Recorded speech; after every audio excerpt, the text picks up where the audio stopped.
Good morning, dear children. Let us start our today's class with a prayer. God, grant me the serenity to accept the things I cannot change, courage to change the things I can, and the wisdom to know the difference. Amen.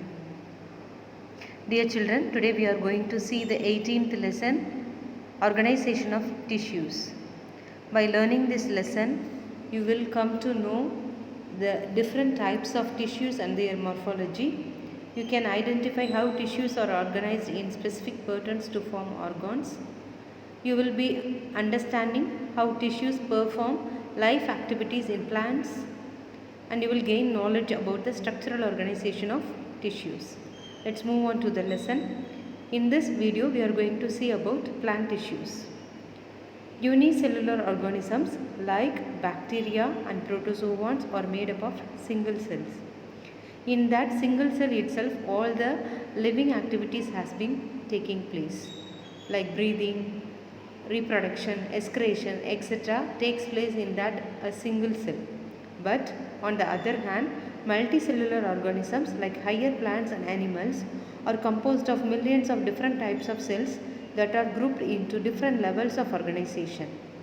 Multicellular organisms have specialized cells, tissues, organs, and organ system that perform specific functions. You can correlate this behavior to the construction of a building. Group of cells positioned and designed to perform a particular function is called as tissue. I repeat, this is the definition for tissue. Group of cells positioned and designed to perform a particular function is called tissue. An organ is a structure made up of a collection of tissues that carry out specialized function. So, tissues made up of cells and organs made up of tissues. For example, in plants, the root, stem, leaves are the organs. Each organ did their own job. They have their own job. Whereas xylem, phloem are the tissues present in those plants. Similarly, in animals, for example, if we take stomach, is an organ that consists of different kinds of tissues like epithelial cells, gland cells, muscle cells, etc. In this chapter, you will learn about different types of plant and animal tissues and how they are modified to coordinate life activities. So, in this video, we are going to learn about plant tissues. Plants are made up of vegetative and reproductive tissues. In general, plant tissues are classified into two types, namely simple tissues and permanent tissues, that is meristem or meristematic tissues, first type. Second type is permanent tissue. Let's see what is meristematic tissues, meristems. The term meristem is derived from the Greek word meristos, which means divisible or having cell division activity. Meristematic tissues are group of immature cells that are capable of undergoing cell division.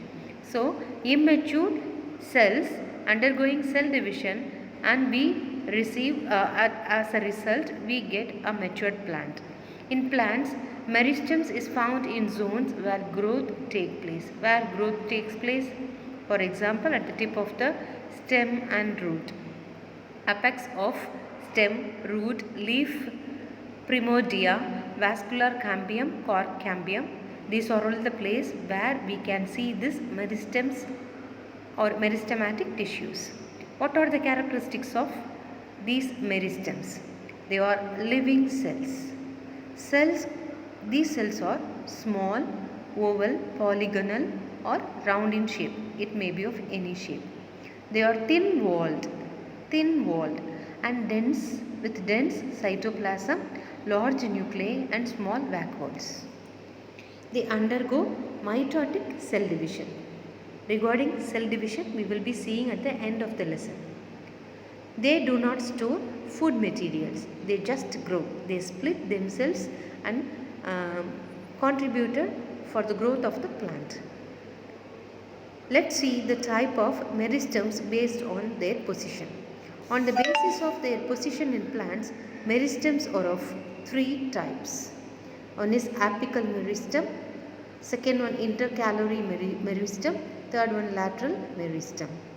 Apical meristem, these are all found at the apices or growing points of root and shoot and bring about increase in its length. So for the development of the length, apical meristem is playing role. Intercalar meristem, it lies between the region of permanent tissues and is part of primary meristem. It is found either at the base of the leaf or at the base of the internode. Okay.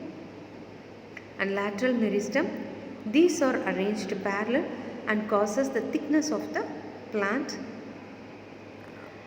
part. Okay. For the thickness, this lateral meristem is helping. This is the meristematic tissue which shows you the apical meristem, intercalary meristem and lateral meristem. See, this apical meristem is present in the shoot as well as in the root. So this is the place at root, this is at the shoot. So intercalary meristem is at the place of internodes. So I hope you know the definition for nodes. You might have been learnt in your 6th standard itself. So next we need to see about lateral meristem, which helps to develop its width. So like that it develops. Cell division happens in this direction, so the width developed. Here the length developed using this apical meristem. I hope you understand. Meristems are actively dividing tissues of the plant that are responsible for primary, that is elongation, and secondary thickness growth of the plant. So next we need to see about permanent tissues. Permanent tissues are those in which growth has stopped either completely or for the time being. At times they become meristematic partially or wholly. Permanent tissues are of two types, namely simple tissue and complex tissue. We are going to see simple tissue at first. Simple tissues are homogeneous tissues. Homogeneous means, what is the meaning for homogeneous? This word we might have come across in chemistry, in physics, or in biology itself. So what is the definition for homogeneous? Tissues that are similar looking in color, shape and size. So simple tissues are similar looking in color, size and shape. Example for this, sorry for the interruption. So example for the simple tissue is parenchyma, collenchyma and sclerenchyma. So parenchyma, collenchyma, sclerenchyma are simple tissues. Let's see one by one. First we shall see about parenchyma. So what are parenchyma tissues? These are all the parenchyma tissues. Parenchyma are simple permanent tissues composed of living cells. Parenchyma cells are thin walled. The wall is very thin. It is oval in size, rounded or polygonal in shape, with well developed space among them. There is a lot of space between these collenchyma cells. You can see the space. Well developed space between them. And it is, if space is greater means, that is known as parenchyma. These are all the types of parenchyma. See, this is parenchyma. Parenchyma, in this parenchyma, well developed space is there. So it is parenchyma. When exposed to light, parenchyma cell may develop chloroplast and are known as chlorenchyma. So the parenchyma cell which consists of chlorophyll is known as chlorenchyma. Parenchyma may store water in many succulent and xerophytic plants. It also serves the function of storage of food, reservation, absorption, buoyancy and secretion, etc. Okay, so there are types of parenchymas I have shown in the slide. In your textbook they have introduced you about parenchyma, and there are two different types, parenchyma and chlorenchyma alone. I just show this slide for your additional information. Okay, next we move on to collenchyma. Collenchymatic cells In plants, this is a supporting tissue of living organisms, especially plants, elongated cells with irregular cell walls. These cells have thick deposits of cellulose in their cell walls and appears polygonal in cross section. The strength of the tissue results from these thickening or thickened cell wall and the longitudinal interlocking of the cells. It is found in stems and leaves of mature herbaceous plants. What do you mean by herbaceous plants? Plants that have non-woody stems or known as herbaceous plants. So you can see this collenchyma only this kind of herbaceous plant. So this is the structure of collenchyma. So this is the transverse section, this is the longitudinal section. So you can see cell wall, nucleus, cytoplasm inside this collenchyma. Next we need to see about sclerenchyma. This is sclerenchyma. This is sclerenchyma. These cells occur in many different sizes and shapes. Sclerenchyma consists of thick-walled cells which are often lignified. What do you mean by lignified? Become rigid and woody by the deposition of lignin in cell wall. Lignin is a material which produces a thickening effect in the plants. A complex organic polymer. Lignin is nothing but a complex organic polymer deposited in the cell wall of many plants, making them rigid and woody. So if lignin is present, it is called as lignified. See in this collenchyma, it is non-lignified. You see in a textbook they have given a point as non-lignified collenchymas are. So that they are appeared in herbaceous plants. I told you the definition for herbaceous plant that have non-woody stem. So since collenchyma is non-lignified, it is present in this non-woody stems oriented plants. Sclerenchyma is lignified, so it is present in woody plants. Sclerenchyma cells are dead and do not possess living protoplast at maturity. Sclerenchyma cells are grouped into fibers and sclerites. See the two divisions. One is sclerites, another one is fibers. Fibers are elongated sclerenchymatous cells, usually with pointed ends. See the ends are very pointed in the fibers. Yes, pointed ends. Their walls are lignified. Fibers are abundantly found in many plants. The average length of fiber is 1 to 3 millimeter. In some plants like flax, hemp and jute, fibers are extensively longer, ranging from 20 millimeter to 550 millimeter. That's why these jutes are used as a fibrous plant. Yes. Sclerites are widely distributed. Next we need to see about sclerites. Sclerites are widely distributed in plant body. They are usually broad, may occur in single or in groups. Sclerites are isodiametric with lignified walls. Pits are prominent and seen along the walls. What are pits? That enables the exchange of substances between adjacent cells. Okay. So, lumen is filled with wall material. What is lumen? The inside space of a tubular structure. See in this diagram, lumen has been shown. This is the inside space. Okay. The sclerites are also common in fruits and seeds. In fruits and seeds, we can see sclerenchyma as a form of sclerites.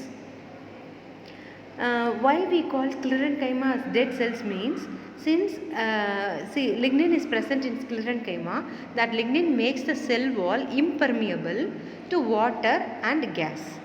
That's why it is considered to be dead. So this is the microscopic view of collenchyma cell, microscopic view of sclerenchyma cell and the microscopic view of parenchyma cell. Next we need to see about complex tissues. Complex tissues are made up of more than one type of cells that work together as a unit. Complex tissues consist of parenchyma and sclerenchyma cells. However, collenchymatous cells are not present in such tissues. Common examples are xylem and phloem. First, we are going to see about xylem. Xylem is a conducting tissue. What is the meaning? It conducts water and minerals, that is nutrients, upward from root to the leaf. That is the main point. From root to the leaf, the conduction takes place using xylem. Also, xylem gives mechanical support to the plant body. Xylem is a plant vascular tissue. Now I am giving you additional points. It conveys water and dissolves minerals from the roots to the rest of the plant. It also provides physical support. Xylem is present in all vascular plants. It consists of a variety of specialized water conducting cells known as tracheary elements. There are a number of types in xylem. As in your textbook, xylem tracheoids, xylem fibers, xylem vessels, xylem parenchyma are present. So, first we need to see about xylem tracheoids. See, this is xylem tracheoid. These are elongated or tube-like dead cells with hard, thick and lignified walls. Why it is dead cells? If it is lignified means it will not allow to air and water to inside the cell. It is impermeable to air and water, so it is considered to be dead. Their ends are tapering, blunt and chisel-like and devoid of protoplast. They have large lumen without any content. Lumen is nothing but space, we know that. Their function is conduction of water and providing mechanical support to the plant.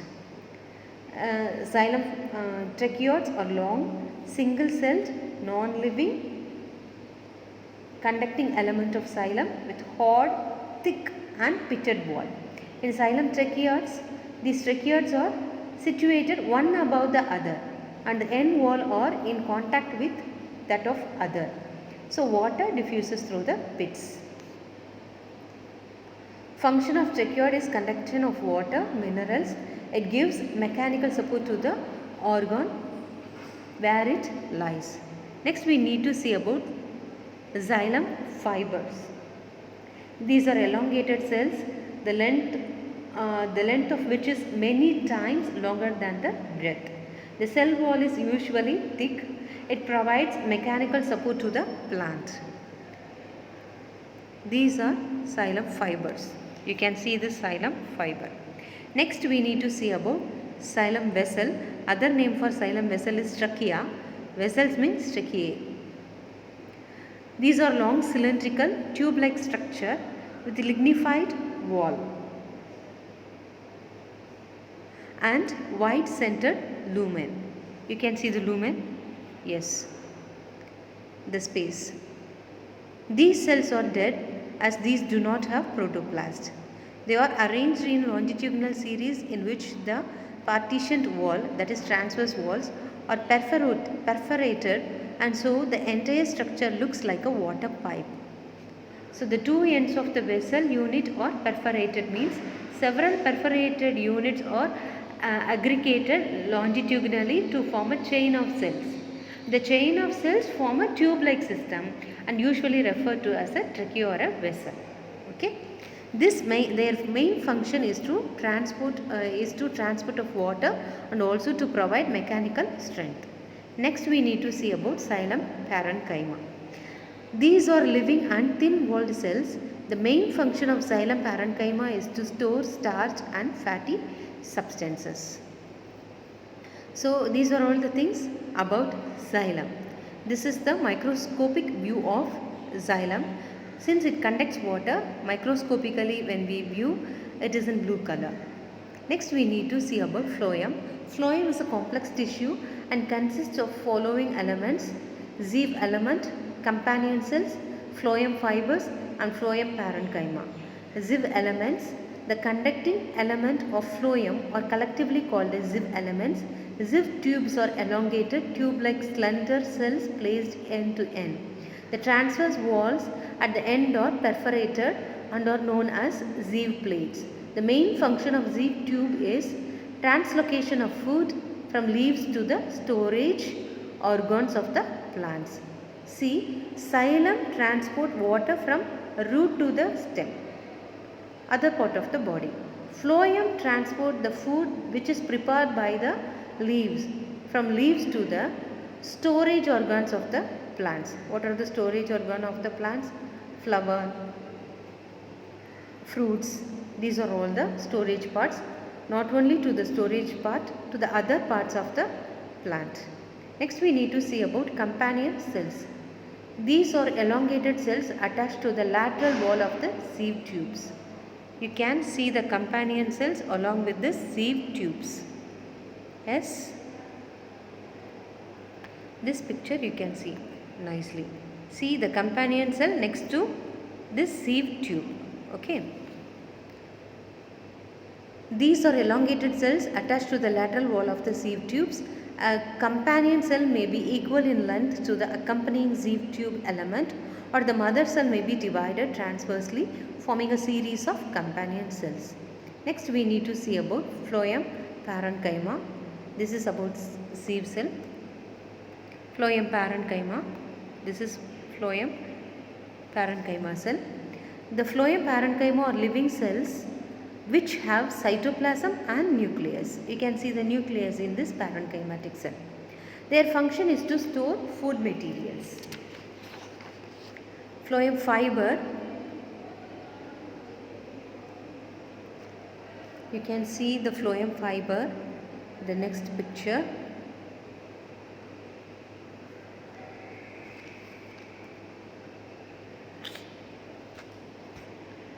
Sclerenchymatous cells associated with primary and secondary phloem are commonly called phloem fibers. These cells are elongated, lignified and provided mechanical strength to the plant body. In your textbook, table 18.2 gives you the difference between meristematic tissue and permanent tissue. Table 18.1 gives you the difference between xylem and phloem. These two tables are very much important. So learn those two tables properly. I hope you understand up to this lesson.